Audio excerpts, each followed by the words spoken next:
अस्सलाम वालेकुम। वालेकुम सलाम। नाज़िम भाई क्या हाल है? तबीयत से ठीक है? माशाल्लाह जी। डेरा नाने शफी अवान दा माशाल्लाह दान रिपीटर तो छोटा पिस्तौल माशाल्लाह बेस्ट फ्रेंड ऑफ ज़िला विहाड़ी खादम अवान नाज़िम अवान उस्ताद पप्पू अवान दे ग्रुप असी दे छोड़िया। ए नत्था सी तेनू दे छोड़ियन जिदे बजा जिमें मर्जी बजा जिंदे कोल बजवा सानू कोई इतराज़ नहीं। माशाल्लाह अपने भाई नाज़िम होरी आए इन्हां दा मोस्ट वेलकम ते तह दिल नाल शुक्रिया अदा करेने। नाज़िम भाई बाकी 22 तरीक नूं शुगला है पिया मियाँ चन्नू उगवाने। एक साइड है मियाँ चन्नू वालियां दी रियासत हरियाणे होरां दी, एक साइड है नाने शफी अवान दी।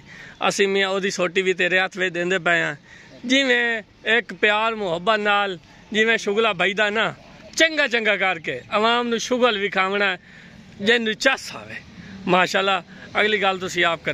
बाबा शफी साडा बजुर्ग है, ठीक है। कौमां कावां चिड़ियां नूं प्यारियां होंदियां ते मैं जेड़ा बंदा मैनू आवाज़ मारे भावें कोई राहगीर होवे अपना तन मन धन ओदे वास्ते हाज़र है। ठीक हो गया।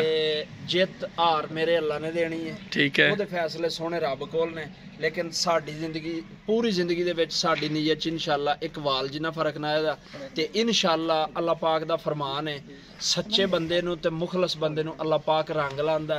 मैनू ये कोई नहीं भी किसी दे हीरो ने ना मैनू किसी दे जीरो नाल मैनू सिर्फ और सिर्फ ये जेड़ा बंदा मैनू चाहत नाल आवाज़ मारदा इंशाअल्लाह मैं तैयत च भी ओहदे लई मंगसा, मैं नमाज़ां च भी ओहदे लई मंगसा ते मेरी ते मेरे पूरे स्टाफ दी फयाज जोइया साडा भाई है, ये हमसाए ने, ये सरबराह है, इन्हां दा पुराना ओल्ड शिकारी है। इंशाअल्लाह असी पैरू ला के हर कोशिश करांगे अपने ग्रुप वास्ते।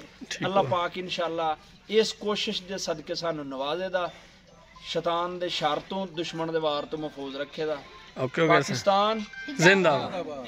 हथ नाल अरफान टुड्डी ते फयाज जोइये नू मैं आना अद्धे घंटे ते 25 मिनटां बाबे शफी दे डेरे ते इन्हां दो बंदे ने आना 5 तो 7 मिनटां दे। ठीक है।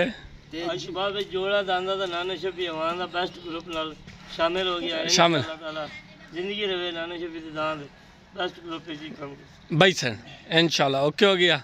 बाकी मेरी छोटी जी रिक्वेस्ट है कि 22 तरीक वाला जलसा साडा है सड़ी दा।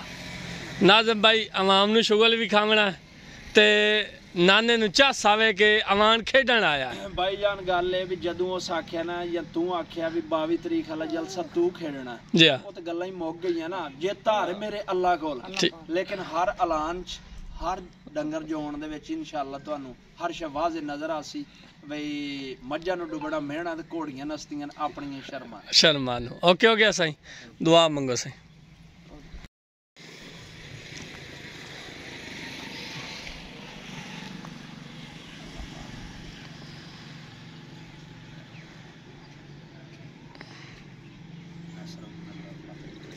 एक बारी सूरत कुल हो वल्ला सच्चे दिल नाल कुल हो वल्ला सारे पढ़ो।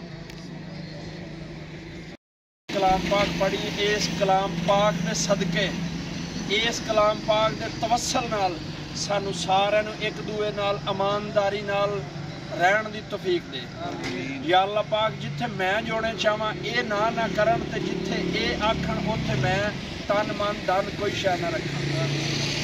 या अल्लाह पाक शैतान दे शर तो महफूज रखी।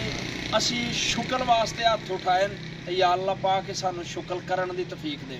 आमीन। या अल्लाह पाक तू बड़ा बेनियाज है, कमजोरां नू ताकतवर करन वाला ते या अल्लाह पाक असी जीरो हां, सानू हीरो बनाने वाली तेरी जात है। जिवें लोगां नू हीरो बनाए इस तरह सानू भी हीरो बनाए। आमीन। या अल्लाह अपने प्यारे रसूल मुहम्मद मुस्तफा सल्लल्लाहु अलैहि वसल्लम दे सदके सानू नेक ते सीधे राह ते चलण दी तौफीक देवी, बुराई बेहयाई तो बचण दी तौफीक देवी ते सजना नाल मुखलसपन वर्तन दी तौफीक देवी। आमीन। ला इलाहा इल्लल्लाह मुहम्मद रसूलुल्लाह। पाकिस्तान जिंदाबाद। नारा हैदरी। माशाल्लाह जी। नदीम भाई क्या हाल है? ठीक हो? माशाल्लाह जी। दान बेस्ट फ्रेंड दान रिपीटर तो छोटा पिस्तौल भाई नदीम अवान दा भाई आ गया जी। नाना शफी अवान फ्राम कोटपुल लुडन भाई मुनवर हाजी साहब माशाल्लाह दान रिपीटर आज तो बाद उस्ताद पप्पू अवान बजेसी। ठीक है भाई नाज़िम दी ग्रुप दे विच मुकम्मल शमूलियत का ऐलान हो गया। माशाल्लाह अल्लाह खैर करे सी बाकी दान तर शुगल मेले पैदे रस ओके हो गया अरफान डुडी का तो मरजाती होया ओ मियां आई तूफान ग्रुप का बंदा ए मियां संगत जेड़ी होंदी है ना बिरप्पी होंदी है अरफान साडा बिरा है भावें जेड़े मर्जी ग्रुप च वधा रहे साडा पहले बिरा है बाकी काम बाद ठीक हो गया इंशाल्लाह ओके हो गया माशाल्लाह दान रिपीटर तल्लू भी बजदा उत्तू भी बजदा जिदे उस्ताद पप्पू ते नाज़म दा दिल करे सी उदाई जुती वैस ओके हो गया साडा ग्रुप वही है हाय तेरी असी मरे सू